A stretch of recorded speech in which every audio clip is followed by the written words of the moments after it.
tal amigos de Spotner? Mi nombre es Cafecito. Y yo soy Axel Crow. Y el día de hoy les tenemos un programa especial, completamente en vivo. No es cierto. Bueno, entendí la referencia, pero... Hoy vamos a hablar sobre los Looney Tunes. ¿Por qué? Porque se acerca la película de Coyote versus Acme. Y antes de poder hablarles sobre este rico chismecito de qué le pasó a esta película, les vamos a hablar de dónde vienen los Looney Tunes y cuál es su origen, su lore. Les vamos a dar el contexto para que se lo coman completo. Entonces, hablando aparte de esto... Estoy bien. No, pues, no dije nada malo. Pero bueno, sigamos. Parte de esta gran serie empezó en el 19 de abril de 1930. Estamos hablando que estamos a 4 años de su que 105 aniversario. 105, ¿no 100? Sí. No, 105 aniversario. Cierto. Bueno, también decir que parte y lo triste de esto es que hace tiempo con Walt Disney que hubo este contrato, este tipo de derechos de que a los 100 años se pierde todo tipo de derechos y no hay alguien vivo. En este caso con los Looney Tunes puede pasar algo similar o ya está pasando, porque la venta de Warner también aceleró ciertas cositas. El tema aquí también está en que hace poquito, si mis fuentes no me fallan, es de que Warner estaba a la venta. ¿Qué quiere decir? Que estuvimos bueno, no estuvimos, porque de todos modos sí lo terminó comprando la empresa de Paramount, a lo que se sabe. Pero lo que sí se sabe es de que Warner, para aquellos que no sepan, son dueños de Adult Swim, de Cartoon Network, de Juego de Tronos, de La Casa de Dragón, de Harry Potter, El Señor de los Anillos, creo que dije Harry Potter por tercera vez. Y entre otros también vendría siendo como todo lo que viene siendo DC Comics. Ahora sí que, DC Comics, entre otras cosas. Y entre ellas está, ahora sí como lo estábamos mencionando, los Looney Tunes, pero no solamente eso, muchas de las caricaturas de los 90, como vienen siendo los Tiny Toons, y todo lo que hizo Steven Spielberg, como también Animaniac, como, si no me acuerdo, creo que también Fenomenoide, su arte de Fenomenoide. Ahora sí que estamos hablando de caricaturas muy de la vieja escuela. Que por cierto, también... Vayan a checar la repetición del programa con nuestros buenos amigos de Geekinema. Tuvimos el honor de tenerlos, pero también se cantó que los vamos a tener en radio. Ya se dijo atrás de bambalinas. Así es. Y entrando un poquito más en contexto con los Looney Tunes, como ya lo mencionó Axel, en 1930 fue cuando nacen como tal las caricaturas, empezando precisamente con el primer personaje que viene siendo Bosco, que les voy a dar un pequeño easter egg. Si alguien se anima a buscar las caricaturas de Bosco, que viene siendo el primer Looney Tunes de manera, ahora sí que históricamente, oficial, tiene cierto parecido con Monkey Bone. Tiene mucho parecido con Monkey Bone. Esto está, bueno, lo estábamos hablando detrás de cámaras hace unos días atrás y no había hecho la conexión ya hasta que vi Bosco y volvimos a ver la expresión de la boca. Sí, no, dices, la lengua. Oye, he visto esto antes. Algo no me cuadra. Es una joya, creo que... Después hablaremos de Monkey Bone porque también vale la pena. Es que, esa película, es una película, por así decirlo, un poquito infravalorada de los 90 y también de las que dicen que es de las más perturbadoras de Brenda Fraser, pero la verdad, bueno, de pequeña en ese contexto, si la ves, sí tiene un mensaje un poquito como, poquito fuerte o un poquito... turbio para los niños, porque... Yo diría que está adelantado a su época, ¿no? Porque tenía... A pesar de que tenía muchos chistes de humor negro, creo que James Gunn participa en esa película. No solo eso, que tenía parte de gran maquillaje, o sea, la cuestión... Efectos prácticos. Efectos prácticos nunca fallaban, pero la combinación también de animación que llegó a tener ¿Quién engañó al conejo Roger Rabbit? O sea, combinación de animación, de repente 3D, luego plastilina y otra vez... Es como ver De hecho, el mundo de Gumball tiene mucho de eso, de que combina muchos tipos de animaciones, pero vamos retomando un poquito el tema de los Looney Tunes. Para aquellos que no sepan de dónde nace, prácticamente los Looney Tunes nace con la idea de que eran cortometrajes de caricaturas que trataban de vender música. A final de cuentas, eran Looney Tunes y era Merrie Melodies. Que también ahí hay un tema bastante curioso porque antes de que empezara una película, antes de que hubieran los famosos trailers que ahorita los conocemos, eran las famosas cortometrajes de Merrie Melodies y Looney Tunes. La diferencia era de que Merrie Melodies tenía música clásica y los Looney Tunes era otro tipo de música, pero a final de cuentas Warner siempre inició como un sello discográfico donde trataban de vender música de soundtracks a diferentes tipos de películas. Bueno, en su momento. En algún momento nosotros que tenemos ahí, es una joya que tenemos ahí, gracias papá por ese tipo de discos, que tenemos uno de Warner. Donde están todas las caricaturas. Donde están todas las caricaturas. Y también tenemos, en algún momento tenemos el volumen 1, volumen 2, aparte de que, tocando eso de que querían vender, en todos los capítulos de los Looney Tunes siempre había también una canción que te destacaba, ¿sabes? Así es. Hablando el famosísimo pieza clásica de Bugs Bunny, o sea, ese tipo de cosas. O sea, siempre en cuestión del peluquero también eso era algo que destacaba mucho. O bueno, yo tengo ese recuerdo vago en mi infancia de cortándole el cabello acá es a alguien que... el obrero de... Creo que es el obrero de Sevilla, ¿no? ¿Mm? Bueno, según yo, como No, era Elmer el Gruñón. No, la canción. Ah, de Sevilla. Sí.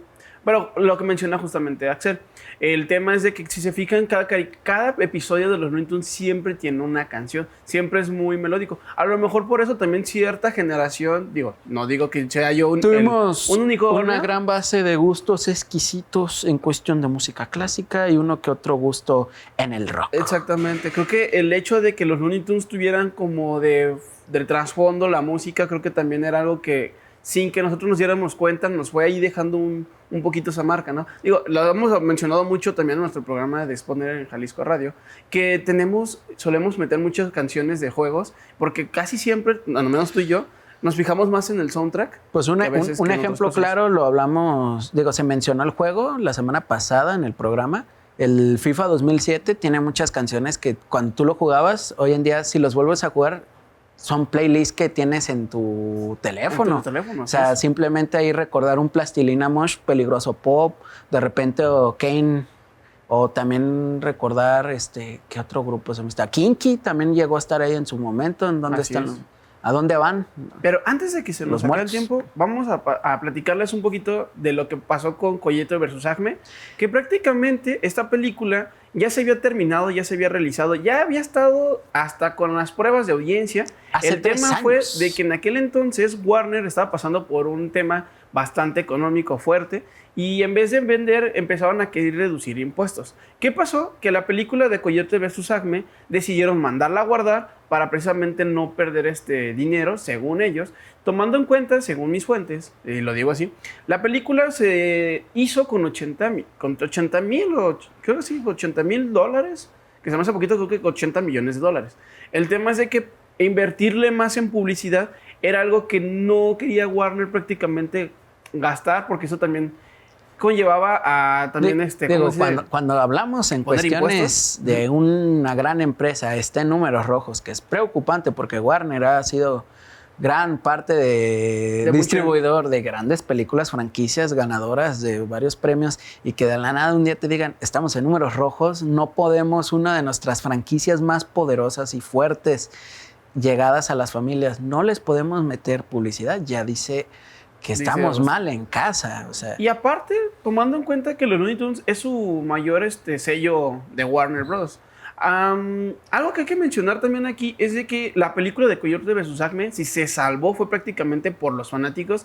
Ahora sí que ahí sí debemos, no al 100% apoyamos ahora sí como los hackers, pero si no es precisamente por la gente que decidió rescatar esta película, la película no hubiera salido... El fandom. Ahora sí que no hubiera salido al aire o al ojo público, porque incluso ante un juzgado también se trató de ver este tema, y como también, yo me imagino, es parte de eso, no como el gallo Claudio.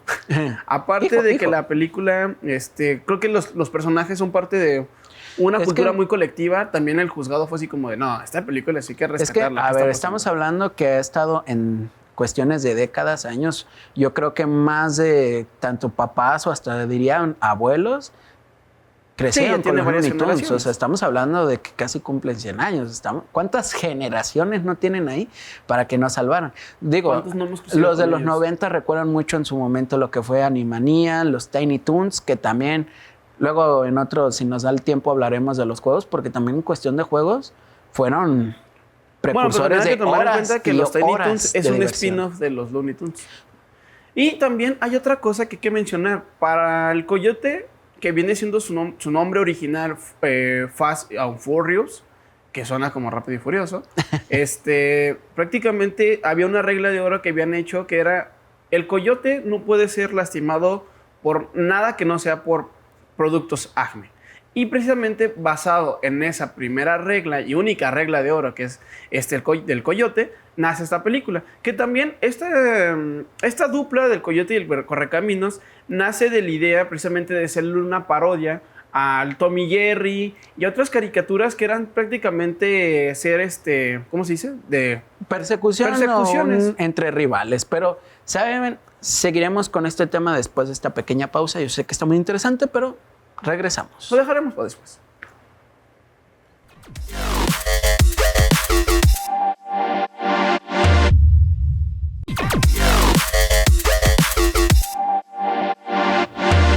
Ya estamos de regreso en este bonito programa y bueno, ya cerramos el tema que se podría decir como un checkpoint, un pequeño AFK.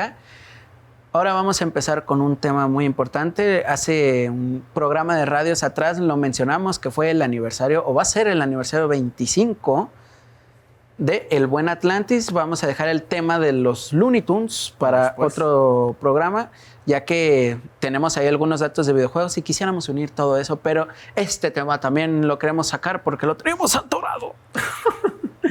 Así es, como ya lo mencionó Axel en un programa anterior de Spotner en Jalisco Radio, estábamos mencionando de que Atlantis, el Imperio Perdido, estaba cumpliendo su 25 aniversario, que también vamos a dar una mención que sus mismos creadores, o bueno, directores que también hicieron La Bella y la Bestia, también hicieron El Jorobado de Notre Dame. Eso es lo que me choquea, esa justamente la versatilidad. Hace una semana o dos cumplió 30 años también la película. Sí, creo que me parece la fecha exacta fue el 19 de junio, fue el que cumplieron sus 30 aniversario, pero esa versatilidad de los creadores de Atlantis, que hay otro dato que Eri me dijo que ya haciendo las conexiones y la cuestión de animación dices, oye, tiene todo el sentido. Tiene todo el sentido, no me había fijado, o sea... Bueno, la película de Atlantis... Veintitantos años y no me di cuenta. Es que creo que cuando empiezas a prestarle atención a los... Ahora sí vale los pequeños detalles. Ahora sí hay que leer los créditos cuando te empiezan a interesar ese tipo de temas y te empiezas a dar cuenta de muchos nombres que participan. Por ejemplo, yo no me había enterado hasta hace poco que Michael J. Fox es la voz de Milo. Es Milo Touch.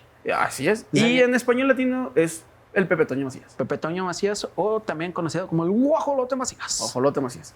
La película de Atlantis se estrenó en Estados Unidos un 15 de junio del 2001 y en cines mexicanos llegó precisamente un 6 de julio del 2001 también. Esta película narra prácticamente unos sucesos ficticios sobre el encontrar Atlantis, uno de esos tantos mitos arqueológicos que viene siendo una de las ciudades perdidas de Grecia o una de esas partes de las civilizaciones. Pero esta novela, esta serie, esta película, porque tiene diferentes formatos, se basó completamente en el cuento de Julio Verne de 20.000 lenguas de viaje submarino. Y de ahí empieza lo demás, es historia, así que se empezó a pulir. Una de las cosas que también hay que mencionar de esta película es que nació en una época donde la transición del 2D a 3D empezaba a ser más fuerte. Estamos hablando que cuando salió Atlantis, salió Monster Inc. y salió la primera película de Shrek. Entonces la gente ya no estaba interesada en lo que eran películas en 2D. Y podríamos decir que tanto Atlantis como Sinbad, El Rey de Egipto, El Dorado, son de esas películas que vendrían siendo el papá de los pollitos sobre la animación 2D combinada con 3D. No solo eso, o sea, si nos vamos a poner, esa época fue, en cuestiones de cines en su momento, no les fue muy bien esas películas. Eso es triste porque después se volvieron de culto ya con los años de que... Películas infravaloradas. Que fueron un exitazo en cuestión de sus formatos VHS. Sí, estamos hablando ya de VHS. Siéntanse viejos los que nos están viendo. Lo último de los VHS. Los últimos de los VHS. Pero eso fue porque también en su momento esa combinación de 2D con 3D y de repente también había todavía estos... ¿Cómo decirlo? Estas técnicas de acuarela, de repente también teníamos al óleo. Ya se me estaba yendo la técnica al óleo. Pero ese tipo de técnicas todavía los combinaban y eso no le gustaba a la gente. Eso era algo que impresionaba. No, y ahorita es lo que más la le aplauden. base de la animación de contemporánea. O sea, sí. Si vemos simplemente las Tortugas Ninja, Spider-Man, entre universos. Spider-Verse, literalmente cada Spider-Man, cada universo, cada uno tiene una animación, un color diferente. O sea, y acá, si tú te fijas, lo que destacaba mucho era Ulises y el Leviatán. Eran los que destacaban en cuestión de esa combinación que de repente en algunos frames tiene 3D y en otros tiene un 2D y a veces de lejos tienen ese estilo de los dos, de grafito o también de al óleo.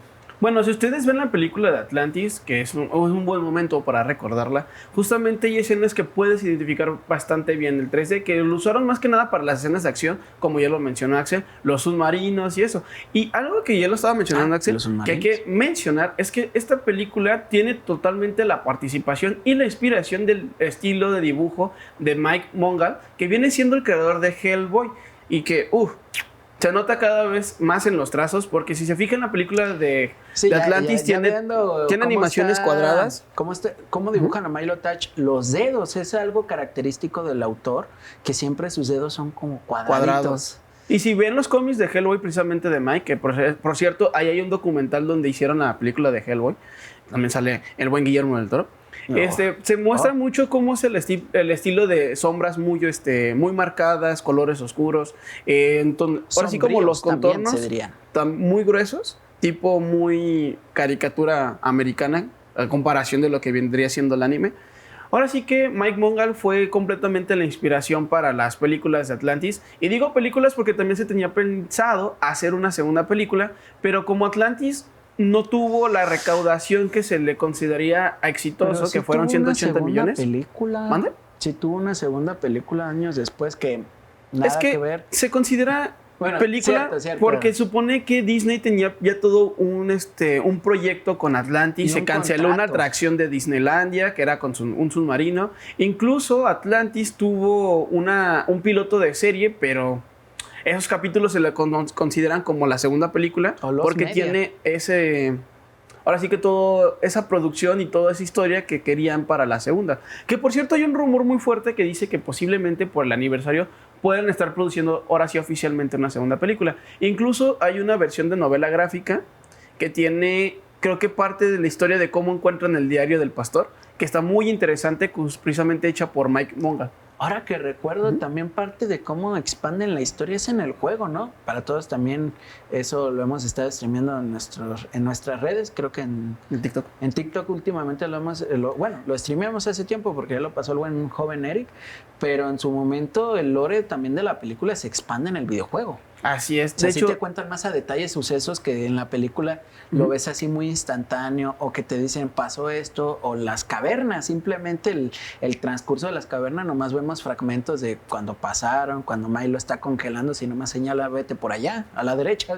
No, y hace poquito acabamos de ver la película y notamos varios detalles muy curiosos, que supone que Kira vive su infancia durante la conquista de México, y todos los personajes de Atlantis tienen diferentes nacionalidades. 850 años aproximadamente tiene Kira, que se conserva bien. Y se conserva. Parte del marketing de la película de Atlantis también fue parte de un proyecto de diferentes videojuegos, teniendo incluso un videojuego, un shooter, que salía en las cajas de cereales. Y el juego más recordado, que es lo que menciona Axel, es el juego de la Play 1. Un juego donde teníamos diferentes tipos de puzzles al estilo de Zelda. Pero lo más recordado de este juego no solamente es eso, sino que aparte de que podías coleccionar diferentes fragmentos de la película, podías participar en el juego de manera muy interactiva y muy presente con diferentes personajes. Ahora sí que necesitabas la habilidad de cada personaje para ir avanzando en el juego. Específicos. Así es. Y no solamente eso, que tanto el juego como la película tienen muchos datos precisos de la historia, como lo estamos mencionando. Bueno, también sabemos que esta película no fue también, o sea, estuvo basada en ese libro de 20.000 lenguas viejas. Gracias, de Julio Verne. Pero también es el hecho de que sí se apoyó de antropólogos, arqueólogos, para tener una cuestión de una interpretación más precisa, porque no puedes tocar temas en algún momento tan específicos en cuestión. Yo me considero por lo menos experto en el tema, no hables de temas que no conoces. Bueno.